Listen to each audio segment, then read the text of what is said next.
Assalamu alaykum hurmatli televizor ko'ruvchilar. Dunyo Uyg'ur qurultiyi to'g'ri televiziyasi kundalik xabarlar programmasiga xush keldinglar. Men Hidoyat Musajon. Bugun 6-oyning 30-kuni chorshanba. Hammalarning shu vaqtda xayrlik bo'lsin. Aziz ko'ruvchilar, tuvanda diqqatinglar bugungi xabarlar programmamizning tafsilotida bo'lsin. 21-iyun Janvada boshlangan va hozirda davom qilayotgan Birlashgan Davlatlar Tashkiloti Kishilik huquq kengashining 47-navbat yig'ini jarayonida Dunyo Uyg'ur qurultiyi vakillarining mustabid Xitoy hokimiyatining shuncha qattiq to'sqinlik qilishiga va Xitoyning Birlashgan Davlatlar Tashkilotidagi vakilining noroziliklariga qaramasdan orqa-orqadan ikki qitim so'z qilish salohiyatiga ega bo'lishi kuzatuvchilarning kuchli diqqatini qo'zg'adi. Dunyo Uyg'ur qurultiyining raisi Dolqun Aysa apandi mazkur yig'inning 28-iyun kuni irqiy qirg'inchilikning oldini olish masalasi bo'yicha o'tkazilgan muhokama yig'inida so'z qilgan va bu jarayonda Xitoy vakili ikki qitim Dolqun Aysa apandimning so'zini bo'lib, uni yolg'onchilik bilan ayblash bilan birga yig'in riyosatchisidan uning so'z qilish huquqini bekor qilishni talab qilgan bo'lsa-mu, ammo yig'in riyosatchisi Xitoy vakilining bu yo'lsiz talabini rad qilgan edi. 29-iyun kuni yana Dunyo Uyg'ur qurultiyining programma yetakchisi Zumrat Erkin xonim Birlashgan Davlatlar Tashkiloti Kishilik huquq kengashi 47-navbat yig'inining ayollarga qaratilgan zo'ravonlik va ziyonkashlikning oldini olish masalasi bo'yicha o'tkazilgan muhokama yig'inida Uyg'urlarga vakolatan so'z qilish salohiyatiga erishib, mustabid Xitoy hokimiyatining Uyg'ur ayollariga yurgizib kelayotgan majburiy tug'mas qildirish, Xitoylar bilan majburiy to'y qildirish siyosati, lager va turmalarda Uyg'ur ayollariga qaratilgan tajovuz va jinsiy zo'ravonliklar haqida to'xtaldi va xalqaro qonun bo'yicha majburiy tug'mas qildirish va jinsiy tajovuzning irqiy qirg'inchilik qilmishi bo'lib hisoblanadiganligini ta'kidlab o'tdi. Dolqun Aysa apandi Birlashgan Davlatlar Tashkilotining 28-iyun kunidagi yig'inida so'z qilayotganda Xitoy vakili Wu Xiao qo'pollik bilan uning so'zini bir qancha qitim bo'lib, hukumatimiz Xinjiangdagi millatlar bilan Xitoy xalqining baxt saodati uchun xizmat qilyotdi. Xinjiangning bugungi iqtisodiy taraqqiyoti buni isbotlab beradi deb bildirgan va Dolqun Aysa apandimning so'zining haqorat xarakterlik ekanligini ilgari surib, uning so'z qilishiga yo'l qo'ymaslikni talab qilgan. Biroq Angliya vakili Teresa xonim yig'inda Xitoy vakilining davomli qilayotgan qo'shilisiga e'tiroz bildirgan. Angliya vakili so'z ilib, mustaqil organlarning so'z qilish huquqi borligini, shunga Dolqun Aysa apandining so'zini davom qilishini talab qilgan edi. Xitoy hokimiyati o'zining Birlashgan Davlatlar Tashkilotidagi imtiyozdan foydalanib uzun yillardan buyon Dunyo Uyg'ur qurultiyi vakillarining Birlashgan Davlatlar Tashkiloti yig'inlariga qatnashishini to'sishga urinib kelgan va Dolqun Aysa apandimni xalqaro soqchi tashkiloti Interpol tomonidan qizil rangli tutish buyrug'i tushirilgan bo'lguncha terrorist deb ayblab, uni bir qancha qitim Birlashgan Davlatlar Tashkiloti yig'in zalidan majburiy chiqarg'izib o'tgan edi. Garchi Interpolning Dolqun Aysa apandim haqidagi tutish buyrug'i xalqaro qonun organlarining e'tirozi bilan 2018-yil amaldan qoldirilgan bo'lsa-mu, ammo Xitoy hokimiyati Dolqun Aysa apandim ustidan yangi tuhmatlarni to'qib chiqib, uni ilgari vatandagi cheg'ida qandoqdir terrorist tashkilot qurib portlatish ilib berish va qotillik qilish bilan ayblab kelmoqda. Dunyo Uyg'ur qurultiyi hozirga qadar Birlashgan Davlatlar Tashkilotiga bir qancha qitim iltimos sunib kuzatuvchilik salohiyati berishni va qurultiy vakillarining Birlashgan Davlatlar Tashkiloti yig'inlariga kuzatuvchilik salohiyati bilan bevosita qatnashishiga ruxsat qilishni talab qilgan bo'lsa-mu, afsuski Xitoyning Dunyo Uyg'ur qurultiyini Birlashgan Davlatlar Tashkilotiga Jongoni parchalash va bo'lishga urinayotgan mustaqilchi terrorist tashkilot deb e'tiroz bildirishi natijasida qurultiyning bu talabi Birlashgan Davlatlar Tashkiloti tomonidan rad qilinib keldi. Şoňa Dunyo Uyg'ur qurultiyi vakillari Birlashgan Davlatlar Tashkiloti yig'inlariga Birlashgan Davlatlar Tashkilotida kuzatuvchilik salohiyatiga ega bo'lgan xalqaro kishilik huquq tashkilotlarining himoyasida qatnashib kelmoqda. Dunyo Uyg'ur qurultiyining raisi Dolqun Aysa apandi va xalqaro vakolatsiz millatlar tashkilotining muavin raisligini qo'shimcha o'tab kelmoqda.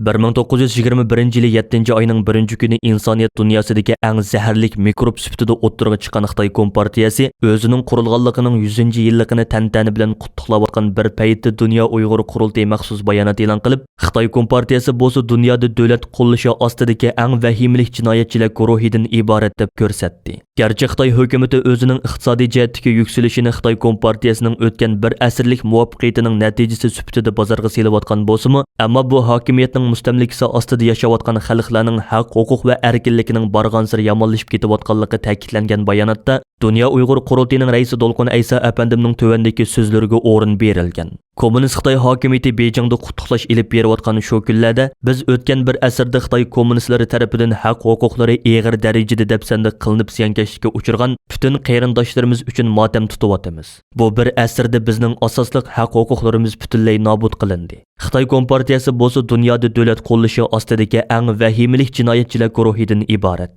Biz mustabid kommunist Xitoy hokimiyatiga qarshi kurashimizda qat'iy davomlashtiramiz. Xitoy Kompartiyasi o'tgan bir asrda millionlagan begunoh insonning jiniga zomin bo'ldi. Xalqaro qonun sistemasi cho'qim Xitoy Kompartiyasining jinoiy qilmishlarini surishti qilishi lozim. Xitoyning erkinlik va kishilik huquqi qilayotgan og'ir darajadagi tajovuzchilik qilmishlariga qarata xalqaro jamoatchilik cho'qim unumli va kuchli shaklda inkos qaytarishi. Kishilik huquq masalasi cho'qim har qaysi allarning Xitoy bilan bo'lgan har qanday munosabatlarda muhim salmoqni egallashi. Bu masala yuksak darajadagi siyosiy qatlamlarda bevosita ta'kidlanishi lozim. Qurultayning bayonotida yana Xitoy Kommunistik hokimiyatining hozirga qadar Uyg'ur, Tibet va Mongol xalqlariga qarata sistemalik holda irqiy qirg'inchilik, milliy kamsitish, majburiy xitoylashtirish, dinsizlashtirish, til yoziqini yo'qotish, xo'rlash va qattiq bostirish siyosatlarini yurgizib kelayotganligi va bu millatlarning milliy alohidaliklarining tubdan inkor qilinayotganligi ta'kidlanish bilan birga, agar dunyo jamoatchilik bu xil vahshiyliklarga qarata vaqtida tegishlik inkos qaytarmagan taqdirda, kelar asrdami bu xil vahshiylikning uzluksiz davom qiladiganligi bildirildi. Yana bir tarafdan Dunyo Uyg'ur Qurultayi Xitoy Kompartiyasi qurilgan 7-oyning 1-kuni bir asrlik besim haqida analiz nomli cho'ng tipdagi xalqaro muhokama yig'ini o'tkazishga hozirlanmoqda. Dunyo Uyg'ur Qurultayining raisi Dolqun Aysa apandi bilan Markaziy Tibet hukumatining vakili Pinpat Tsirining birlikda riyosatchilik qilishi bilan ingliz tilida o'tkaziladigan mazkur tor muhokama yig'ini ikki qismga bo'lingan bo'lib, birinchi qismida Dunyo Uyg'ur Qurultayi Xitoy ishlari komitetining mudiri Ilshad Hasan Ko'kböre, Janubiy Mongoliya, Hong Kong, Tibet, Tayvan va Xitoy demokratlarining vakillari doklad berdi. Yig'inning ikkinchi qismida bo'lsa Yevropa parlamentining a'zolaridan Hrip Glucksmann, Engin Arog'lu, Belgiya parlamentining a'zosi Samuel Kogolati, Angliya parlamentining a'zolaridan Nusrat G'ani va Norman Bekir, Litva parlamentining a'zosi Dovili Sakalina qatorliq yuqori darajalik siyosiy arboblar doklad berdi. Mazkur muhokama yig'ini ommaga ochiq bo'lib, qurultayning tor betida e'lon qilinadigan ulanma orqali bu yig'inga bevosita qatnasha olasiz. G'ulji noyasi 10 yesi Boloqay kentining 30 necha yillik partkom sekretari Mamatjon Ömerning Xitoy Kompartiyasi qurilganligining 100-yilligi munosabati bilan ta'sis qilingan va Xitoy hokimiyatining eng oliy sharaf ordeni hisoblangan 1-iyul medaliga loyiq ko'rilishi kuzatuvchilarning kuchli diqqatini qo'zg'adi. 29-iyun kuni Bejingdagi Xalq saroyida o'tkazilgan hashamatlik marosimda Xitoy Kompartiyasining bosh sekretari Shi Jinpingning qo'lidan 1-iyul medalini topshirib olgan Mamatjon Ömerning ish izlari haqida Xitoy hukumati tomonidan berilgan izohatda Mamatjon Ömer G'ulji nohiyasi 10 yesi Boloqay kentiga partkom sekretari bo'lgan 30 necha yildan buyon uning bayrog'i ro'shan va maydoni aniq holda 3 xil kuchlarga qarshi qat'iy kurash qilganligi, kanatda Xitoylar bilan yerliklar qo'shmoq tuqqan bo'lish, Xitoycha yasli qurish va Xitoycha til yoziqni umumlashtirish xizmatini aktiv qanot yoydirganligi. U kanatda partkom sekretari bo'lgan 30 necha yildan buyon kanatda bir qitimmo zo'ravonlik va terrorlik voqeasi yuz bermaganligi alohida eskartib o'tilgan. Albatta Mamatjon Ömerning butun Xitoydagi 90 milliondan ortiq kompartiya a'zosining ishidan tanlab chiqilgan va Xitoy kompartiyasining eng yuksak sharaf medali hisoblangan 1-iyul medaliga erishgan 29 shaxsning qatoridan o'rin olishi kuzatuvchilarning kuchli diqqatini qo'zg'agan nuqtalarning biri. Bu munosabat bilan bugun istansimizning maxsus ziyoratini qabul qilgan Dunyo Uyg'ur Qurultayining muavin raisi, Turkiyadagi strategiya mutaxassisi doktor Erkin Akram o'zining bu vaqtdagi qarashlarini bayon qilib mundoq dedi. Bu her daim Xitoy Komünist Partisining ilib berayotgan tashviqotning bir tarkibi hamdi. Burun va nurg'un mushundaq Uyg'urlarni izlab tepib, mushundaq bir misolni qilib ko'rsatgan. Xitoyningki ichki siyosat jihatdan deydigan bo'lsak, Sharq Turkiston xalqiga shu uchurni bermoqchi.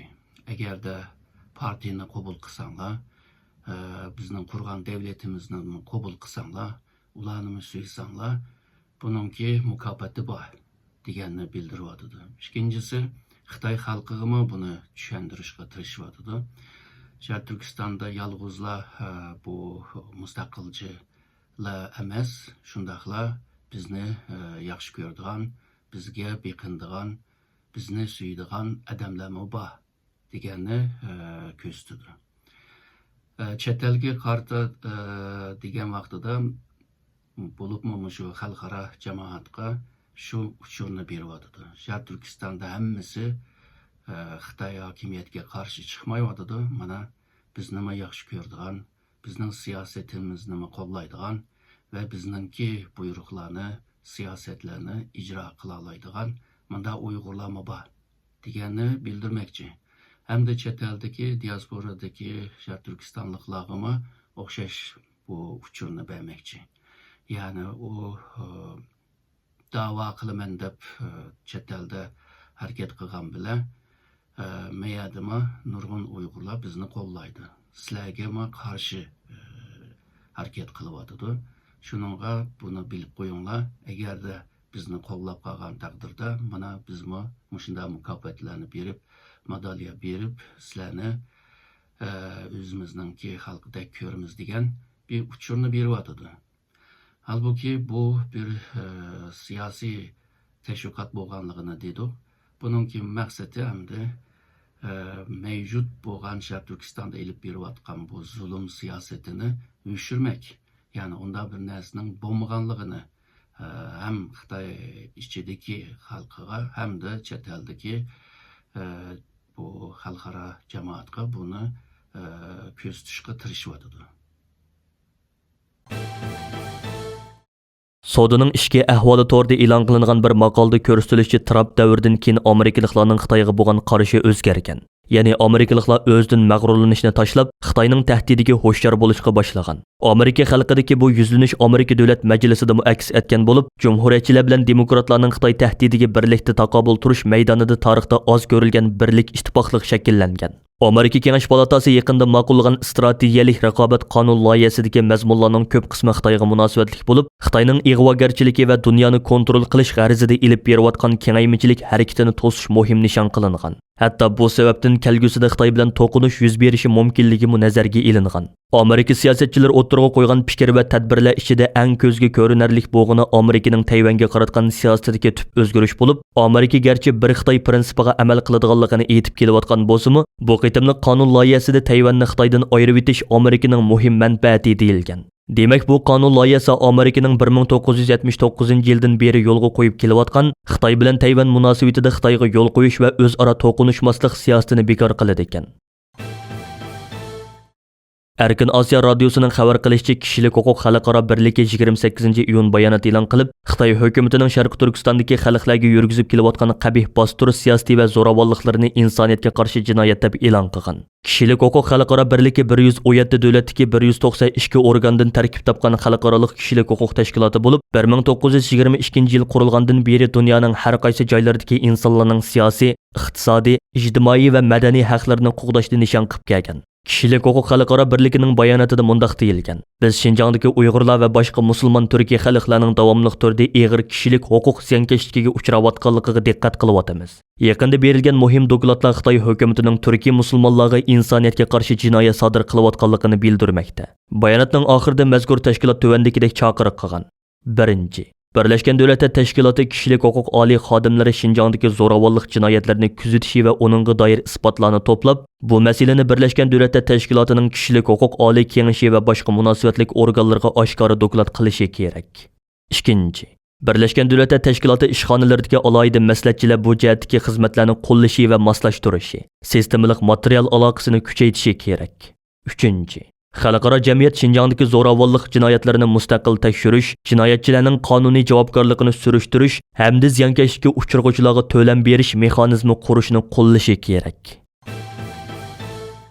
Dünya Uyghur Qurultayı 5-iyul Urumchi qirg'inchiligining 12-yilligi munosabati bilan maxsus chaqiriqnoma e'lon qilib, chet ellardagi Uyg'ur tashkilotlarini, siyosiy faoliyatchilarimizni va keng avom xalqimizni Urumchi qirg'inchiligining 12-yilligini butun dunyo miqyosida keng ko'lamda xotirlash orqali kommunist Xitoy hokimiyatining Sharq Turkiston xalqi ustidan yurgizgan inson qelipidan chiqqan irqiy qirg'inchiligini, besim va zulm siyosatini, shundaqla vatan ichida jiddiy yo'qolish xavfiga duch kelayotgan xalqimizning yurak sadosini dunyo jamoatchiligiga texmi unumli va jonliq shaklda anlatışqa chaqirdi. Dünya Uyghur Qurultayıning chaqiriqnomasida 5-iyul Urumchi qirg'inchiligining 12-yilligini xotirlash haqida Qurultay rahbarlik hay'ati tarafidan ilingan tuvandagidek qarorlar ta'kidlab o'tildi.